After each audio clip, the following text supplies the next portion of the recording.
Today on Secret Sydney, we are visiting the Mungo Scott mill. Probably get converted into housing.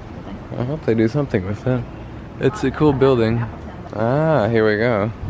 Live in a silo. Old charm, new spirit. Our history, your future. Flour mill. Oh, good.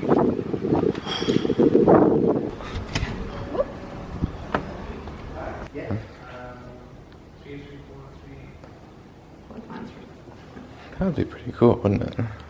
Don't you think? Live in a silo. I gather this is what one of the rooms would look like. It's kind of round, so this maybe is one of the silos? Yeah, maybe so. Yeah, 800 per week is not crazy in Sydney.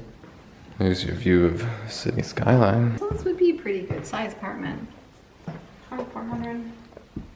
I don't think I'd have this bed in my apartment, but Maybe not.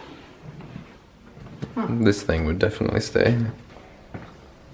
Another hallway. Oh, another bedroom. This is actually quite big then. Yeah. Well, I guess you get a whole floor to yourself, maybe. Within the silo. I should actually go look at those floor plans, I guess. I took videos of them, but I wasn't really looking at them. It's not that far away, but it's not that close either to the city. True. Well, that was cool. Oh, cool. That looks good. It does look good. Do you want to go there? Yeah. It's good to see they're restoring it. Even though it'll be out of the reach of everybody.